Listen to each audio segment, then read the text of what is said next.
Fala galera, tudo bem? Vamos falar sobre Inglaterra e Irã aqui. É um jogo que teve uma vitória com um placar que eu sinceramente não imaginava. Era muito difícil imaginar a seleção do Irã tomando tantos gols, sendo atropelada. É claro que tem algumas circunstâncias de jogo, mudança de postura. E é claro que a gente tem que falar dos dois lados, mas acho que foi um jogo interessante enquanto teve disputa. E é claro que a partir do 1 a 0 o time desmorona completamente, o que nos leva a questionar qual era a chance do Irã também de conseguir resgatar exatamente aquele nível defensivo que teve na década passada, num trabalho que tenta uma retomada em 2 meses, né? Vamos lembrar, o Carlos Queiroz reassumiu o comando agora em setembro, muito perto da Copa do Mundo. Ele fez um brilhante trabalho na década passada, fazendo do Irã uma fortaleza defensiva. O Irã tomou 4 gols na Copa de 2014 inteira, 2 gols na Copa de 2018 inteira, e aí é atropelado pela Inglaterra na estreia, com um placar muito elástico, sofrendo muitos gols e se mostrando muito vulnerável também.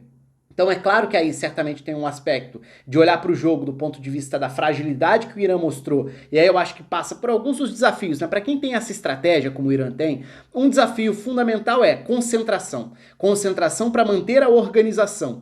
E essa organização vai te trazer solidez desde que você esteja concentrado para superar os obstáculos que o jogo pode te trazer. E é claro que numa estratégia como essa, você sair atrás no placar é um desafio muito grande, porque os jogos contra o Irã tendem a ser, e já eram no trabalho anterior do Carlos Queiroz, aqueles jogos do primeiro gol. Se você faz 1 a 0 rápido no Irã, pronto, a situação está muito mais tranquila, porque o Irã não é uma seleção com grande força ofensiva. E você tira das costas esse peso de ter que furar um bloqueio defensivo. Agora, se esse gol demora a sair, a coisa vai ficando mais complicada. Você vai encarando um adversário que vai ganhando confiança na forma de jogar dentro da sua estratégia. E acho que também passa por aí esse exercício de manter a cabeça no lugar em relação a ter capacidade para não se perder totalmente, que foi o que aconteceu quando a gente olha para o Irã pós primeiro gol. E aí tá uma virada de chavinha que eu acho que é fundamental ao falar desse jogo contra a Inglaterra, que é a tentativa de sair por uma pressão que deixou o time muito vulnerável. E com o campo aberto, com uma defesa desprotegida, porque a ideia do Irã é jogar com um bloco baixo, bem recuado, protegendo a sua primeira linha.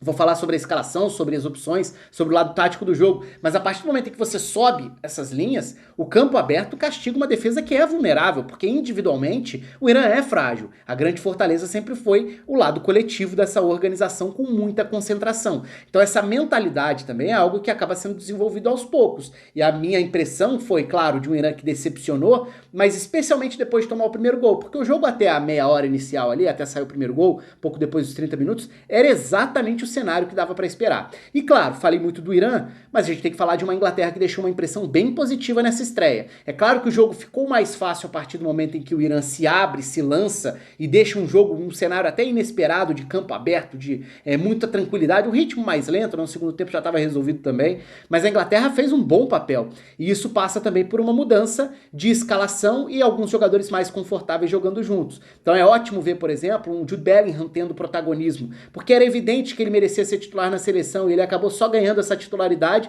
por conta da lesão do Calvin Phillips nesse segundo semestre de 2022. Então foi na data FIFA de setembro que ele cravou a vaga dele na seleção. E é um dos melhores meio-campistas, se não o melhor da Inglaterra já há algum tempo, pelo que faz no Borussia Dortmund. Boa partida do Declan Rice também.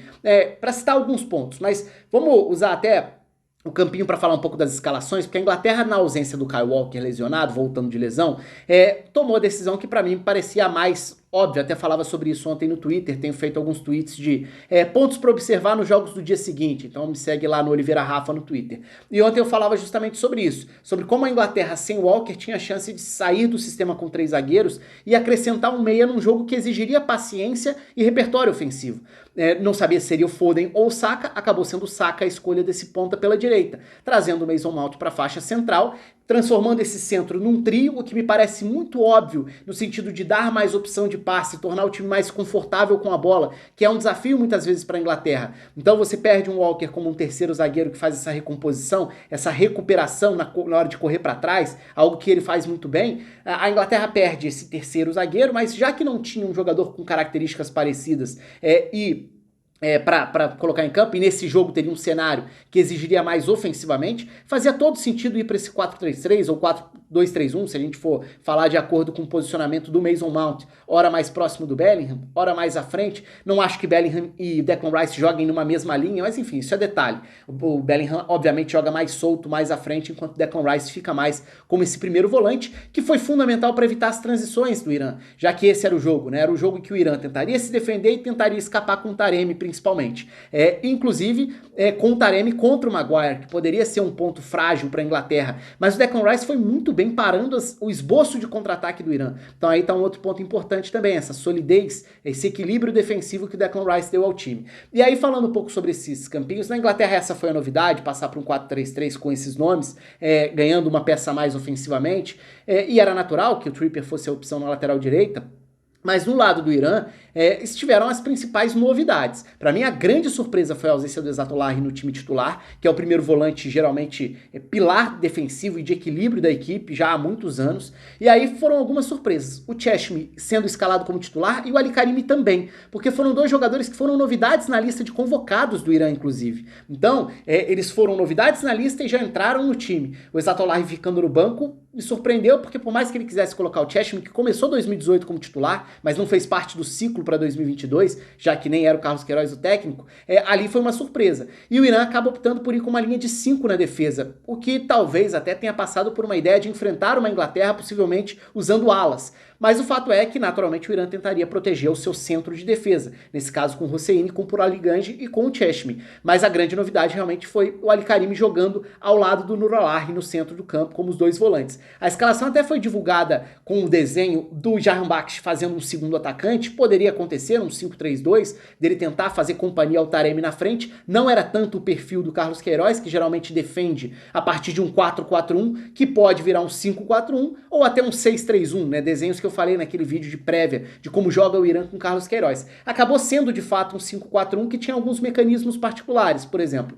o Jahanbakhsh era esse meia à frente do Moharami pelo lado direito, então ele fechava o lado direito da defesa, da linha de meio campo, mas do outro lado o Raj Safi tinha uma função dupla, já que ele é um lateral esquerdo, muitas vezes usado como um meio campista. Dessa vez ele acabou virando um meio campista pela esquerda que tinha que encorpar o centro para não permitir que os dois volantes ficassem em inferioridade numérica, até porque Nurulahi e Ali Karimi se alternavam em quem saltava para pressionar, porque quando o Taremi estava posicionado, ele tentava fechar a opção de passe para o Declan Rice. Quando o Taremi subia para tentar pressionar um pouco os zagueiros, um dos dois meio volantes, ou o Raj Safi, um desses saía para tentar tirar a opção de passe para o Declan Rice por dentro. Então, como os dois volantes se alternavam, e numa faixa de campo em que a Inglaterra tinha Bukayo Saka vindo da direita para dentro, Sterling baixando para ser opção, Jude Bellingham se projetando, Mason Mount aparecendo entre as linhas, era uma faixa do campo em que a Inglaterra colocava muitos jogadores. Então, era importante ter esse cuidado e por isso para o Raj Safi era desafiador esse papel, porque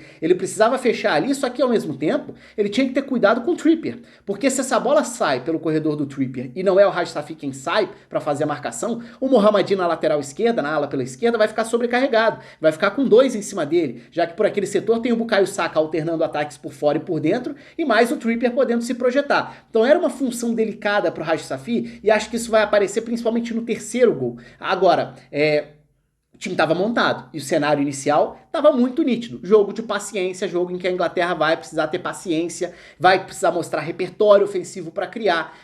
E acabou mostrando, mas tem alguns detalhes muito curiosos e eu separei até alguns prints aqui pra gente ver em relação a dois gols, que para mim são definitivos. Porque o primeiro gol muda a cara do jogo, é aquele gol do quebrei a estratégia que o Irã tinha. Será que o Irã vai conseguir competir a partir de agora? A resposta foi, o Irã tentou mudar para pressionar mais. Se complicou muito mais porque deixou mais campo aberto. Então o jogo muda muito a partir do 1-0 e acho que o terceiro gol é um bom exemplo desse segundo cenário. Mas pra gente situar os dois cenários, eu separei alguns prints aqui.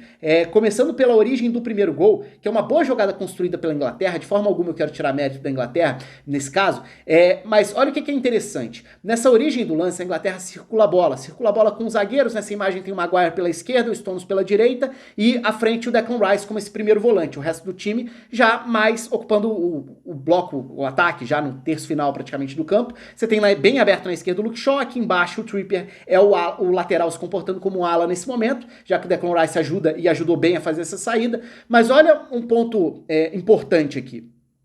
Na marcação, o jogador mais adiantado, nesse caso, é o camisa 7, não o camisa 9. O que eu quero dizer com isso?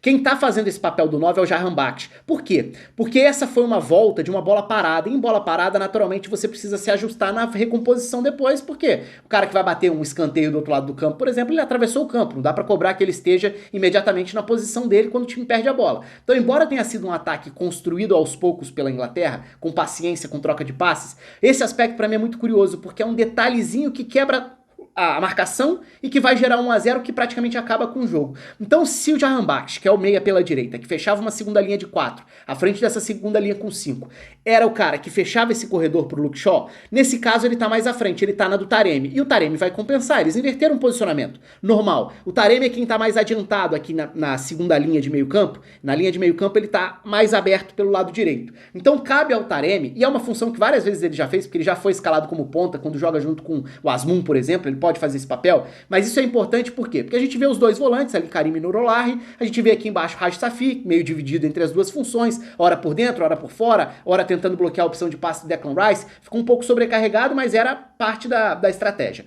Agora, a gente repara no lado direito lá no Taremi, num primeiro momento ele tá fechando a linha, ele tá fechando aquele corredor, ele tá mostrando que se essa bola entra naquele setor, ele vai recompor, e a bola entra e ele volta e ele faz esse trabalho, só que a bola volta pros zagueiros, e aí o que acontece é, ele perde um pouco a paciência, ele resolve pressionar, ele resolve sair. E não é esse o perfil do comportamento individual dos jogadores do Irã para quem se defende com um bloco tão baixo. Essa agressividade de sair para pressionar, de sair da sua posição, faz sentido nele jogando como 9, e ele faz bem isso. Se você prestar atenção, ele acaba regendo um pouco o comportamento coletivo do time em relação à hora de se posicionar. Só que nesse caso ele se precipita porque ele salta para pressionar o Maguire num espaço que já tinha o Jahan Baksh pressionando ali por dentro, na altura dos zagueiros. E isso gera um espaço incomum. E esse espaço incomum fica muito nítido porque o Luke Shaw tá mais espetado lá na ponta esquerda. Só que e agora? O Moharami, que é o ala pela direita, ele vai se preocupar com o Luke Shaw ou ele vai se preocupar com quem tá por dentro? Nesse caso, a gente já tem o Sterling bem baixo, o Sterling tá jogando aqui na altura quase do Declan Rice, ou seja, atraindo a marcação de um dos volantes.